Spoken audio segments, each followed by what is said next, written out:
আমরা এখন নড়াইল রেল স্টেশনে আসছি। তো আমাদের সাথে আছে আমাদের নড়াইলের আনিসুজ্জামান সোহাগ, যে নড়াইলে বৈষম্য বিরোধী ছাত্র আন্দোলনে অগ্রণী ভূমিকা পালন করছে।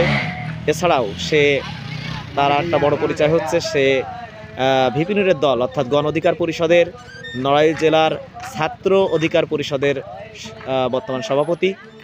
তো তার কাছে বর্তমান এই রাজনৈতিক প্রেক্ষাপট বা পরিবেশ সম্পর্কে আমি কিছু জানতে চাচ্ছি, এবং এই যে শুনতেছি যে স্বৈরাচার শাসক বা তারা নাকি উত্থান ঘটছে তাদের, সে সম্পর্কে তার কি মতামত, তারা কি এই উত্থান ঠেকাতে পারবে বা দেশ কোন দিকে যাচ্ছে, সে সম্পর্কে আমি তার কাছে কিছু শুনতে চাচ্ছি। আসলে প্রথম আমাদের লাইভের সাথে যারা যুক্ত হয়েছে সবাইকে আমি আমার ছাত্র অধিকার পরিষদের পক্ষ থেকে সালাম নমস্কার জানাই। কথা হচ্ছে কি, আমরা আওয়ামী লীগের ব্যাপারে বাংলাদেশের যত দল আছে, গণ অধিকার পরিষদ, জামাত, বিএনপি সবাই আমরা ঐক্যবদ্ধ, এবং বাংলাদেশের প্রশাসন সেক্টরটা তাদের সাথে আমাদের বিভিন্ন সময় কথা হয়। আমরা সবাই ঐক্যবদ্ধ যে আওয়ামী লীগকে হটানোর জন্য। শুধু আওয়ামী লীগ না, পাশ্চাত্য যে দেশটা আমাদের প্রতিবেশী দেশ, আমরা চাই তাদের সাথে একটা সৌহার্দ্যপূর্ণ সম্পর্ক রাখতে। কিন্তু তারা যদি এরকম উল্টাপাল্টা কাজ করে, তাদের সাথে মোকাবেলা করার জন্য, তাদের দাঁত ভাঙা জবাব দেওয়ার জন্য আমরা প্রস্তুত। আমরা সবাই ঐক্যবদ্ধ। আপনারা দেখছেন যে আমরা 4 তারিখে সবাইকে ডাইকে, সব দলকে ডাইকে একটা ঐক্যর ডাক দিয়েছে, সেখানে সবাই অংশ নিয়েছে। যেখানে বাংলাদেশে বৃহত্তর দুটো দল, বাংলাদেশ জামাত ইসলাম, বিএনপি, তারাও ঐক্যবদ্ধ হয়েছে। আমাদের গণ অধিকার পরিষদের ডাকসু সাবেক ভিপি জননেতা নুরুল হক নূর, তারও একই কথা যে বাংলাদেশে যদি গ্রহণযোগ্য নির্বাচন হতে হয় তাহলে আগে ফ্যাসিস্ট শেখ হাসিনাকে নির্মূল করতে হবে এবং তাদের দলকে বাতিল করতে হবে। বাংলাদেশে এই আওয়ামী লীগের আর উত্থান কখনো হবে না। আপনারা আশাবাদী থাকুন, যতই মানুষ আসুক, এলাকায় আসবে, জামিন নিয়ে আসবে, যে তারা যে একটা উত্থান সৃষ্টি করবে এটা কখনোই সম্ভব না। ওটা হচ্ছে একটা গাল গল্পের মতো আর কি, এটা মানুষও মেনে নেবে না। কারণ হচ্ছে একটা জিনিস না বললে নয়, সেটা হচ্ছে কি, যদি কোনো বউ তার স্বামী রেখে অন্যর সাথে পরকীয়া করে বা চলে যায়, সেই স্বামী কি আর ওই বউকে গ্রহণ করে?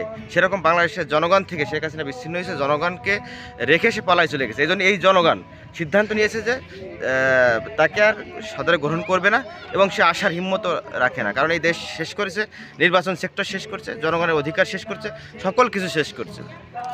আচ্ছা, আপনাদের আর একটা প্রশ্ন করি, সেটা হচ্ছে কি, জানা যাচ্ছে যে এই যে স্বৈরাচারী শাসকের যে চেলাপেলা আছে বা নেতা কর্মীরা ছিল, তারা লুকায়িত অবস্থায় শুনতেছি এই বিএনপি, জামাত বা গণ অধিকার পরিষদ বা আপনাদের সাথে যুক্ত হয়ে তারা উত্থাপিত হচ্ছে, এবং আপনাদের আশ্রয় প্রশ্রয় তারা লালিত পালিত হয়ে তারা উত্থাপিত হচ্ছে। এ সম্পর্কে আপনার কি মতামত আছে, বা আপনাদের সাথে এরকম কেউ কি আছে নাকি? আসলে আমার কাছে কথা হচ্ছে কি, দলমত নির্বিশেষে একটা কথা বলি, সেটা হচ্ছে কি, যদি আওয়ামী লীগের যারা আধিপত্য বিস্তার করছে তাদের সাথে যদি কেউ আপোষ করে, আমি মনে করি তারা আওয়ামী লীগের দোষর।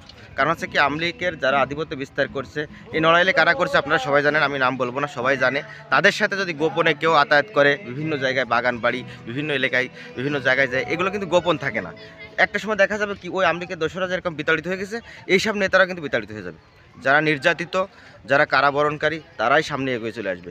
যারা নির্যাতিত হয়েছে তারা কখনো এই ফ্যাসিস্টের সাথে আপোষ করবে না, এটা আপনার নিশ্চিত। অর্থাৎ গণ অধিকার পরিষদ কখনো ফ্যাসিস্টের সাথে থাকবে না, তাই তো? আর নড়াইলের ছাত্র অধিকার পরিষদের সভাপতি হিসাবে আপনি এটা গ্যারান্টি দিচ্ছেন নড়াইলে যে আপনার দল কখনো এদের সাথে হবে না, তাই তো? করবে না। আচ্ছা আচ্ছা। এবং আমরাই প্রথম, আমাদের কণ্ঠে প্রথমই সোচ্চার হয়েছে যে এই ফ্যাসিস্ট শেখ হাসিনা তার নিবন্ধন বাতিল করতে হবে, এই ছাত্রলীগ বাতিল করতে হবে। প্রথমে আমাদেরই এটা নাজমুল ভাই, বৈষম্য বিরোধী ছাত্র আন্দোলনের কেন্দ্রীয় সমন্বয়ক, আমাদের দলের আর কি সেক্রেটারি জেনারেল, উনি প্রথমেই উপস্থাপন করেছিলেন যে এই ছাত্রলীগ নিষিদ্ধ করতে হবে।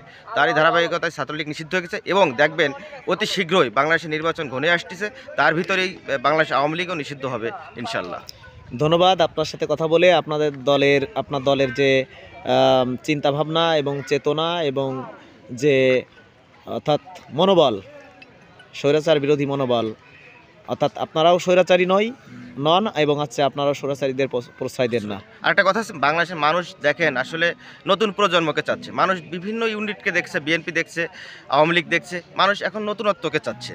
বিএনপি যদি তার আগের অবস্থান থেকে সরে আসে, বর্তমান তারেক রহমানের যে বক্তব্যগুলো অনেক আধুনিক এবং অনেক ভারত্ববোধ সম্পূর্ণ, সেও আমাদের এই যে ডাকসুর সাবেক জননেতা নুরুল হক নূর, তার সাথে সবসময় কথোপকথন কয়। তা আমি মনে করি যে তারেক রহমানের যে আদর্শ বর্তমান আমি দেখি, সেটা সে তরুণদের পক্ষের কথাই সে বলে এবং সাম্য অধিকার নিয়ে সে কথা বলে। যদি এরকম থাকে তাদের সাথে আমরা থাকবো, আমাদের কোনো সমস্যা নেই। আচ্ছা আচ্ছা, ধন্যবাদ। ঠিক আছে, বুঝছি, ধন্যবাদ।